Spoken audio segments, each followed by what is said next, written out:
Hello, everybody, and welcome to today's Reading Through the Bible in 365. Today we are going to be focusing on Isaiah chapter 14, 15, and 16, and Ephesians chapter 5, verses 1 to 16. So let's go ahead and get started with Isaiah in chapter 14. Take a drink.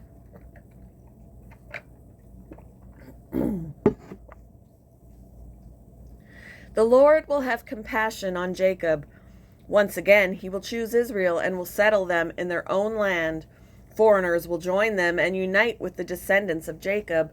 Nations will take them and bring them to their own place, and Israel will take possession of the nations and make them male and female servants in the Lord's land.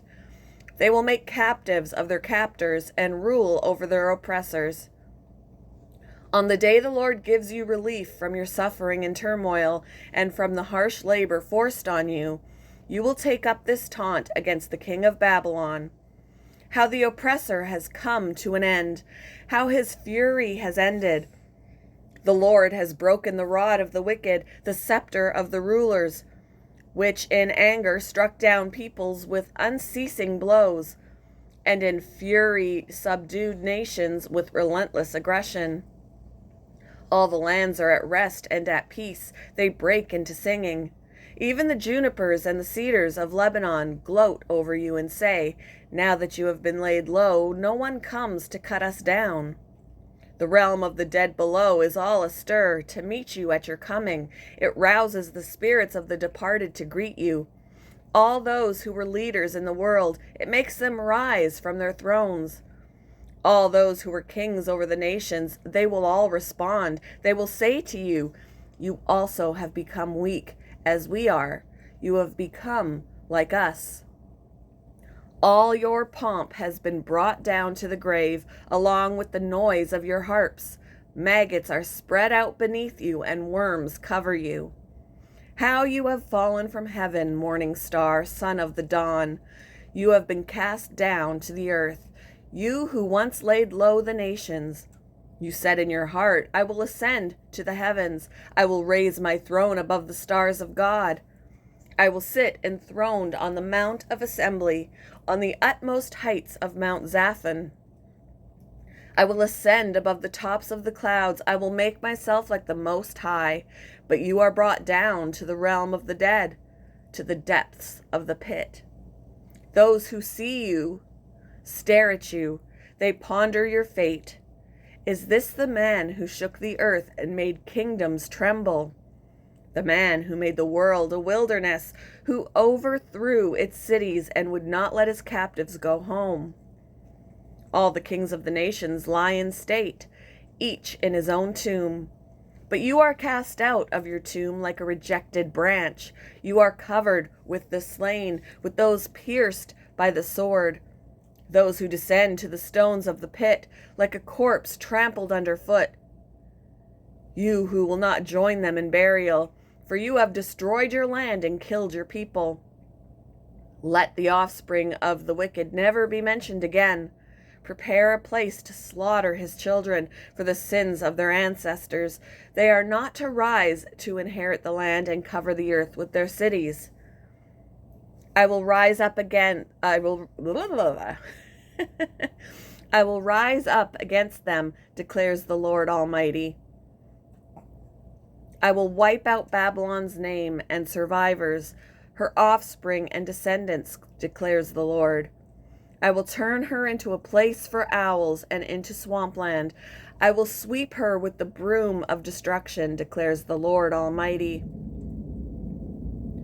The Lord Almighty has sworn, "Surely as I have planned, so it will be.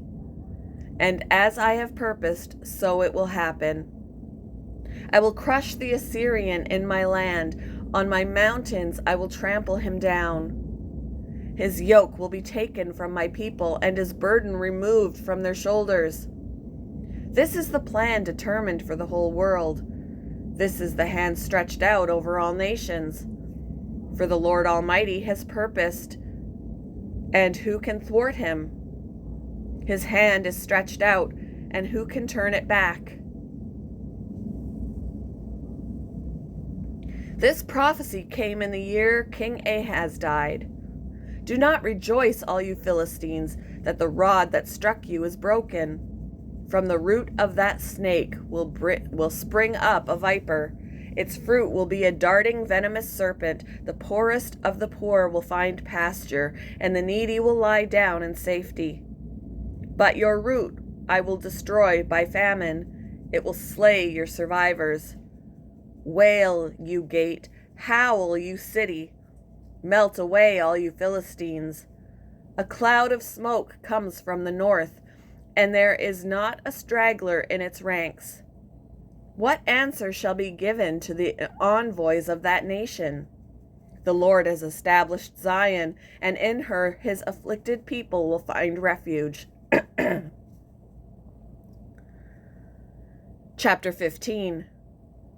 A prophecy against Moab. Ar in Moab is ruined, destroyed in a night.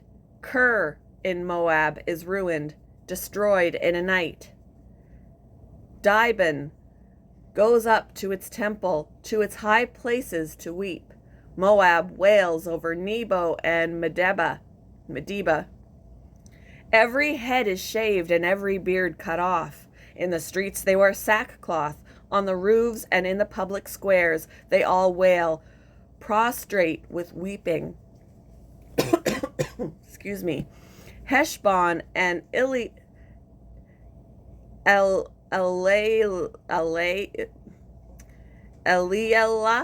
I don't know, cry out. Their voices are heard all the way to Jahaz. Therefore the armed men of Moab cry out, and their hearts are faint. My heart cries out over Moab. Her fugitives flee as far as Zor, as far as Eglath, Shalishiya. They go up the hill to Luhith, weeping as they go. On the road to Horonaim, they lament their destruction. The waters of Nimrim are dried up, and the grass is withered. The vegetation is gone, and nothing green is left. So the wealth they have acquired and stored up, they carry away over the ravine of the poplars. Their outcry echoes along the border of Moab. Their wailing reaches as far as Eglim, their lamentation as far as Beer Elim. The waters of Dimon are full of blood, but I will bring still more upon Dimon, a lion upon the fugitives of Moab, and upon those who remain in the land. Chapter 16. Send lambs as tribute to the ruler of the land from Selah, across the desert to the mount of daughter Zion. Like fluttering birds pushed from the west, so are the women of Moab at the fords of the Arnon. Make up your mind, Moab says. Render a decision. Make your shadow like night at high noon. Hide the fugitives. Do not betray the refugees. Let the Moabite fugitives stay with you. Be their shelter from the destroyer. The oppressor will come to an end, and destruction will cease. The aggressor will vanish from the land. In love, a throne will be established. In faithfulness, a man will sit on it. One from the house of David, one who is judging, seeks justice, and speeds the cause of righteousness. We have heard of Moab's pride. How great is her arrogance, of her conceit, her pride, and her insolence. But her boasts are empty. Therefore the Moabites wail. They wail together for Moab, lament and grief for the raisin cakes of Kir Hareseth.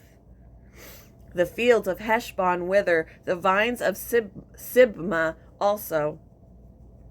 The rulers of the nations have trampled down the choicest vines, which once reached Jazer and spread toward the desert. Their shoots spread out and went as far as the sea. So I weep as Jazer weeps for the vines of Sibmah, Heshbon, and Eliah. I don't know. I drench you with tears. The shouts of joy over your ripened fruit and over your harvests have been stilled. Joy and gladness are taken away from the orchards. No one sings or shouts in the vineyards. No one treads out wine in the presses, at the presses. For I have put an end to the shouting. My heart laments for Moab like a harp, my inmost being for Kir Hareseth. When Moab appears at her high place, she only wears herself out. When she goes to her shrine to pray, it is to no avail. This is the word the Lord has already spoken concerning Moab, but now the Lord says, within 3 years, as a servant bound by contract would count them.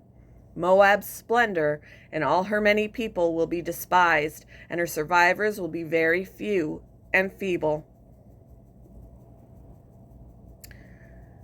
Moving on to Ephesians chapter 5, verses 1 to 16. Follow God's example, therefore, as dearly loved children, and walk in the way of love, just as Christ loved us and gave himself up for us as a fragrant offering and sacrifice to God. But among you there must not be even a hint of sexual immorality, or of any kind of impurity, or of greed, because these are improper for God's holy people. Nor should there be obscenity, foolish talk, or coarse joking, which are out of place, but rather thanksgiving. For of this you can be sure, no immoral, impure, or greedy person no immortal, impure, or greedy person, such a person is an idolater, has any inheritance in the kingdom of Christ and of God. Let no one deceive you with empty words, for because of such things God's wrath comes on those who are disobedient. Therefore do not be partners with them. For you were once darkness, but now you are light in the world. Live as children of light, for the fruit of the light consists in all goodness and righteousness and truth. And find out what pleases the Lord. Have nothing to do with the fruitless deeds of darkness, but rather expose them. It is shameful even to mention what the disobedient do in secret. But everything exposed by the light becomes visible, and everything that is illuminated becomes a light. This is why it is said, "Wake up, sleeper, rise from the dead, and Christ will shine on you." Be very careful then how you live, not as unwise, but as wise, making the most of every opportunity, because the days are evil. Thank you for joining me for today's reading through the Bible in 365. I hope you all have a wonderful Monday, and I will see you in the next one, guys. Bye.